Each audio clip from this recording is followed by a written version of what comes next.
You ever feel like somebody's watching you, looking at you all the time? Where are they looking at me from? What's going on?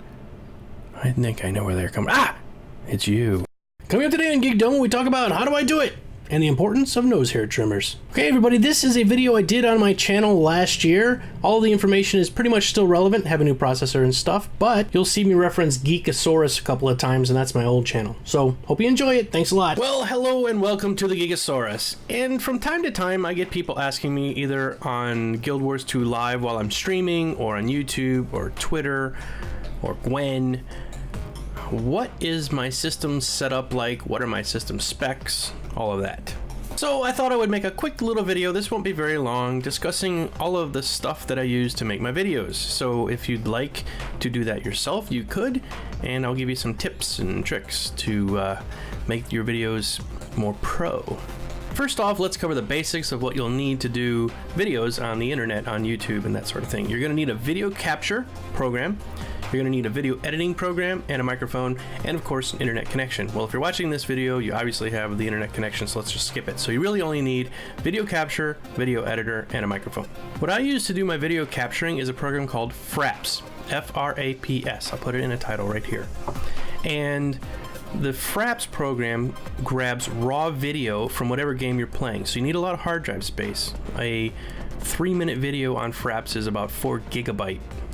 No joke.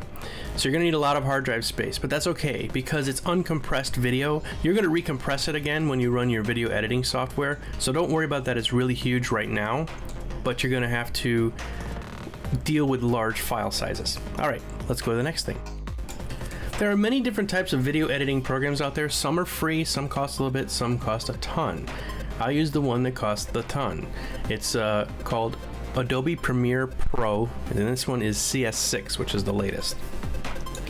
The only reason I use Adobe Premiere is that I used it quite a bit when I went through my graphic arts school, and I got used to using it, so it's what I know. If you learn on another one, there's some free ones out there that are really fantastic. If you learn on them, then that'll be what you're comfortable with. Unfortunately, I got comfortable with the one that cost a ton of money. Here's something I suggest you spend a little bit of money on, which is the microphone. Microphones you can buy really cheap. Yes, you can get a $10 desktop microphone, but it ends up making your voice sound very tinny and weak. And when people are trying to hear you, it's really difficult for them to hear you over any other sound that might be going on. The one I use is a AT2020 from Audio-Technica. It's a USB microphone. I also have it mounted in a shock mount on a boom arm. So why is the microphone mounted in a shock mount and on a boom arm? Well, boom arm is nice because it allows me to move the mic around my desk one way or another, and it enables me to line it up directly with my mouth, so it's not like all the way on the bottom of my desk or way up in the air. And the reason it's on a shock mount also is because if I hit my desk, you can hear me hitting it now, it sounds like a little bit of a thump. If I did it where I had it sitting on the desk, which I have had before, it was just like a little stand that had a solid base. Every time I tapped the desk, it sounded like I was punching the back of the microphone. It was really that loud. So I couldn't move or bump the desk or anything like that while I was doing my recording. So once you have your video recorded, you have your video game, say you've recorded World of Warcraft and you've done a run and you recorded the whole thing. You bring it into your video editor and you can cut and paste in there. You can chop certain portions out, you can add titles and effects. Here are some titles. As far as special effects go, you might want to use a separate program. Now this is where it gets a little bit tricky. I use the entire Adobe Professional Suite, so I have what's called After Effects. After Effects is how I did my intro. We'll show it right now. Now After Effects is a little bit of art program at the same time of being a bit of programming, and I'm not really good at the programming part. I'm a graphic artist, that's what I do for a living, so being able to write code is just beyond me. I can draw a pretty picture, but I can't do anything with coding. So one resource that you can use is a site called VideoHive, and I'll put the link to all the different places below in the comments section, okay? VideoHive is nice because there are people that are artists and also programmers. They're a very rare breed, but they will put together some intros for you.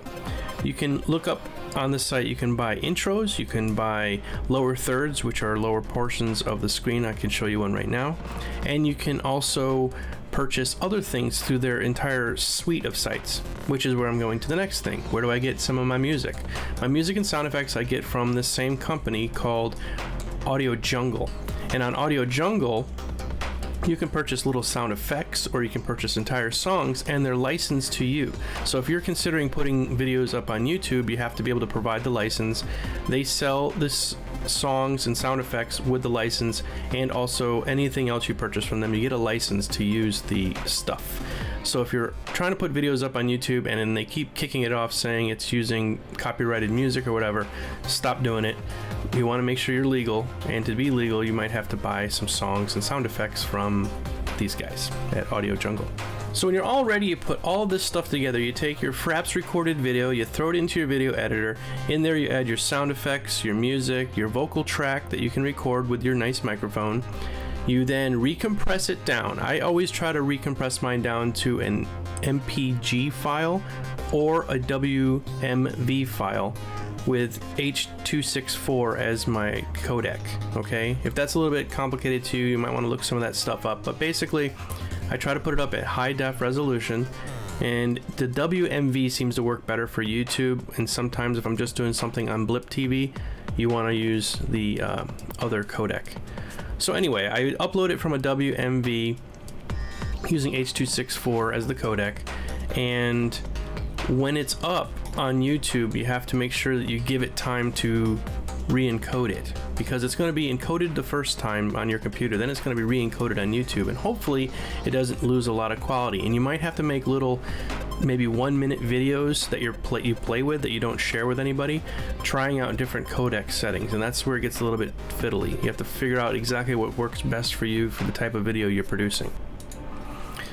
Let's lastly talk about syndication. So after you get your video up on YouTube, you go and try to syndicate it. If you can put it out on websites, like say you're doing a Guild Wars video, Guild Wars 2 Live has a linker program, you can put your video up on there.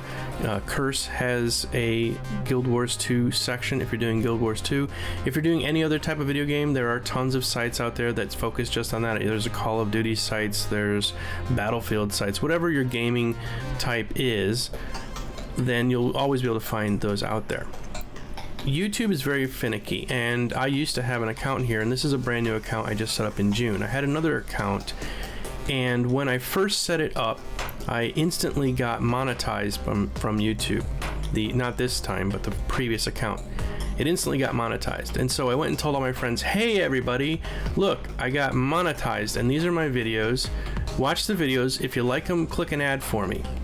Don't do that, okay? Because here's what ended up happening.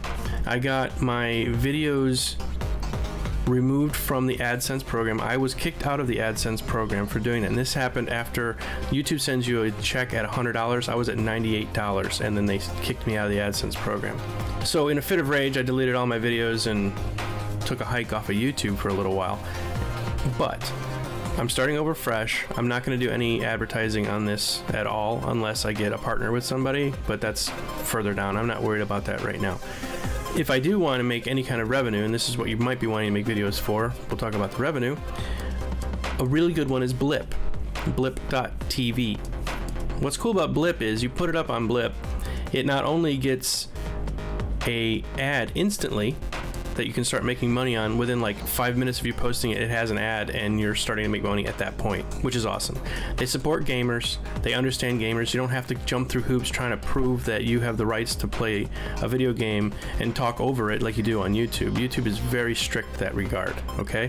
So with Blip, you just upload it, and boom, it's done. The other cool thing is they syndicate it out. There's a small little box that I have in my house called a Roku box, and there is a BlipTV channel on that Roku, and this has happened. I have people that are watching my videos on their televisions through the Roku like it was a channel on TV. They go to the Geekosaurus channel and they can watch my videos like they're watching ABC, CBS, that sort of thing. The ads still come up and all of that thing.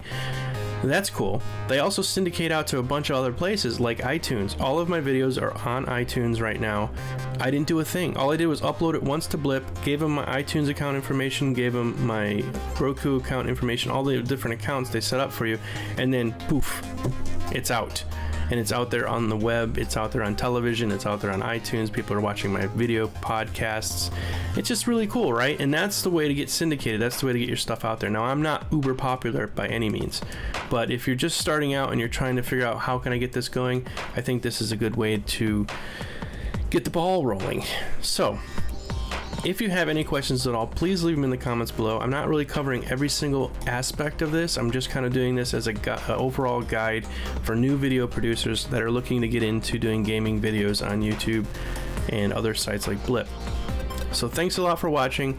If you have any questions, please leave them below and subscribe to my videos. That's a good way to end all your videos, by the way. And until next time, I gotta say, see ya!